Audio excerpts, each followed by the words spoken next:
இந்த மழையை பார்த்துட்டாலே நம்மளுக்குள்ள ஒரு பயங்கரமான ஒரு எனர்ஜி கிடைச்ச மாதிரி இருக்கும்.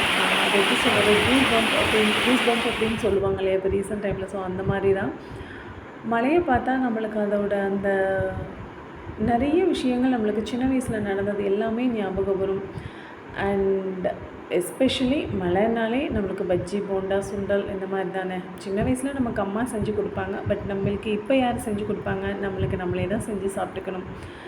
அண்ட் ஏப்ரல் 23 நம்ம தமிழ்நாட்டோட எலெக்ஷன் வருது. ஸோ நம்ம ஃபேமிலிலேயே ஏகப்பட்ட கட்சிகள் வந்து ஒவ்வொருத்தவங்க ஒரு மாதிரி இருப்பாங்க. நம்ம அப்பா ஒரு கட்சியாக இருப்பாங்க, அம்மா ஒருத்தவங்களாக இருப்பாங்க, அண்ட் இப்போ இருக்கிற ஜென்ரேஷன் ஒருத்தவங்களாக இருப்பாங்க.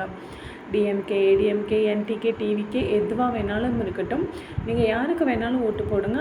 பட் யாருக்கு ஓட்டு போட்டாலும் தயவு செஞ்சு நல்லா யோசித்து ஓட்டு போடுங்க. ஏன்னா நம்மளோட கடமை இது. வந்து 5 வருஷத்துக்கு ஒரு தடவை தான் நம்ம வந்து நம்மளோட தலைவரை சூஸ் பண்ணுறோம், நம்மளோட சிஎம்மை சூஸ் பண்ணுறோம். அண்ட் அதை வந்து நம்ம கரெக்டாக செய்யணும் அப்படிங்கிறது தான் என்னோடய இது. நான் வந்து ஃபர்ஸ்ட் டைம் ஓட்டு போட்டது வந்து எனக்கு நல்லா ஞாபகம் இருக்குது. நம்ம விஜயகாந்த் சாருக்கு தான் நான் ஃபர்ஸ்ட் டைம் ஓட்டு போட்டேன். அதுக்கப்புறம் எவ்வளவோ இருந்தாலும் என்னோடய ஃபர்ஸ்ட் ஓட்டு வந்து நான் விஜயகாந்த் சாருக்கு தான் போட்டேன். ஸோ இந்த மாதிரி உங்களுக்கு யாருக்கு தோணுதோ அவங்களுக்கு ஓட்டு போடுங்க. அண்ட் மறக்காமல் ஓட்டு போடுங்க.